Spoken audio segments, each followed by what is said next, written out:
Hello and welcome to your Monday Futures Market Outlook for April 9th, 2012. This is Patrick Ceresna. For those of you that have not had the opportunity to try out eMoniSource.com's trading room, 5-day complimentary memberships are available on the website. As always, we start off with a chart of the US dollar index futures, here we were suggesting that while we believe that the US dollar could consolidate back to its lows, and in fact a much more bullish US dollar scenario is still very much in the cards from our technical perspective.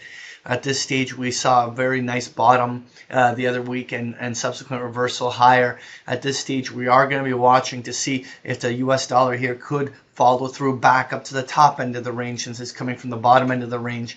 If we, for whatever reason, see a breakout above that 81 level where those highs came in early March, and see any follow through up toward 82, that would certainly give us an indication that the US dollar could potentially do a key breakout. Now we'll probably see even a rally go up to 84, 85 on the upside. Again, we can initially speculate on that upside move, and we certainly could take some initial trades, but the most important thing will be a little bit of follow through off of last week's strength to indicate that that money is flowing into this US dollar as a trade.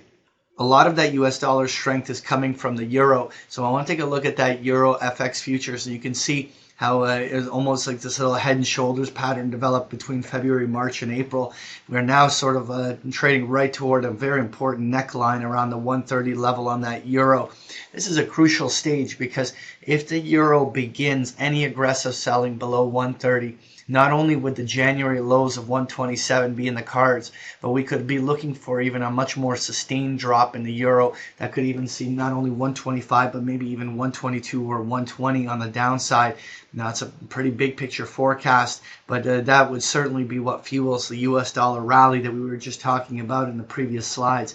So we're going to be watching very carefully what the euro does at this very level. Again, we haven't seen the break yet, so we can't become euro bearish yet, but any break of this 130 level on the downside certainly could be the signal that opens the floodgate for some more sustained euro selling.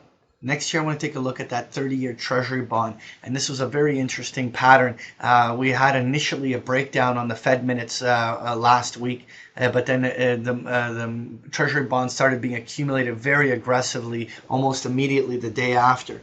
At this stage, with us now having traded all the way back to this critical 140, 141 level, it is this is a make it or break it level for the Treasury bond bulls. If we can see a really good kick above this support resistance level on the upside, it would certainly, at least on the short term, indicate an intermediate, short term to intermediate bottom is put in treasuries, and we could therefore start looking for even treasuries to rally back to their previous highs around that 145, 147 level on the upside. So let's watch whether or not the bulls can beat the zone this week.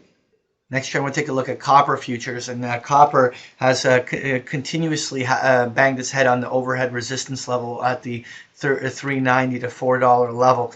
And really at this stage, we're now trading right to the neckline point of a potential breakdown move. This certainly would correspond with US dollar strength. There's a natural inverse relationship of commodities to the dollar. So if we see a euro breakdown and a US dollar rally, then it certainly would allow many of these commodities to begin some distribution or selling. And so let's watch whether or not this follows through, and particularly more importantly, whether it is being confirmed by the currency break.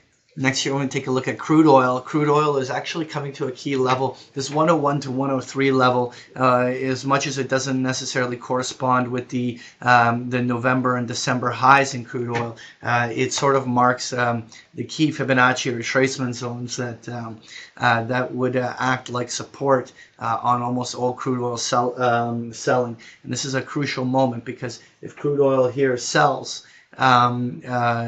through these zones on the downside, let's say heads to 100 or 98 on the downside, it would certainly damper any chances of a very bullish move, unless it's obviously driven by like a geopolitical event.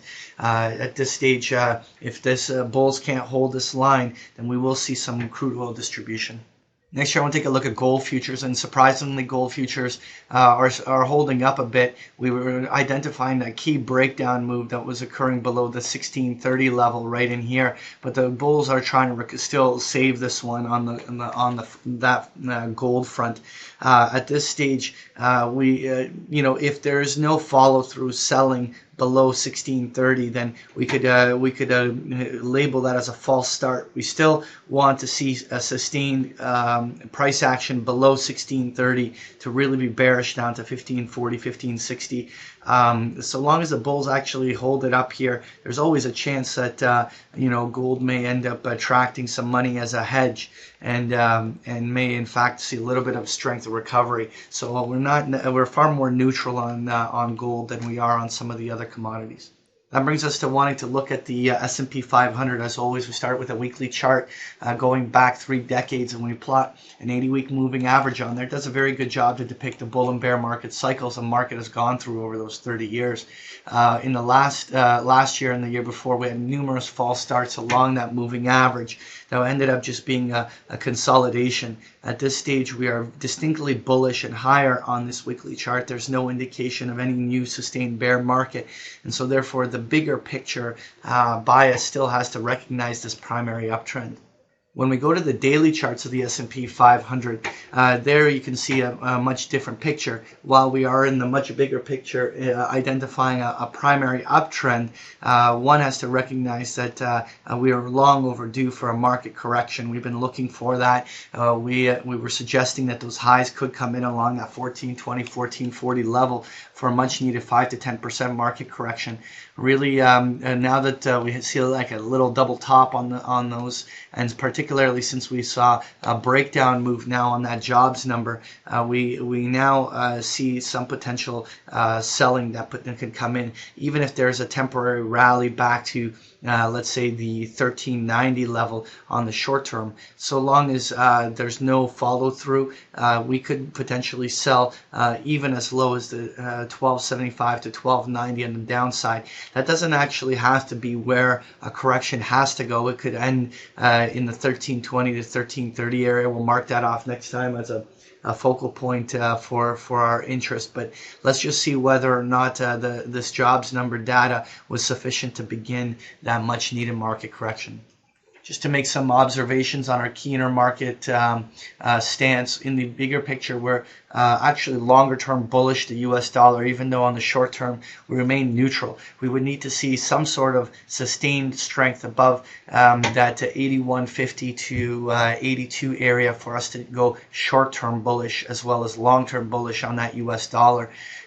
In the same regards, if we saw the things like crude oil make that break to 100 or lower, and we saw, let's say, copper break 370 on the downside and wheat not hold the most recent rally, those would be all indications that for us to go short-term bearish commodities as well, particularly if it's confirmed by the US dollar. So that neutral stance we see on the short term could all dynamically change in the upcoming weeks.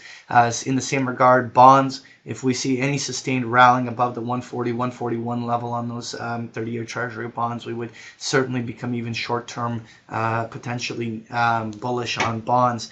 As well, if we don't see an immediate recovery, we may also go short-term bearish stocks. And that would certainly be a big change from what we've seen in the last month in terms of the stances here. But we very well this week could see a lot of those dynamics change. That was your Monday Futures Market Outlook. Thank you for joining me.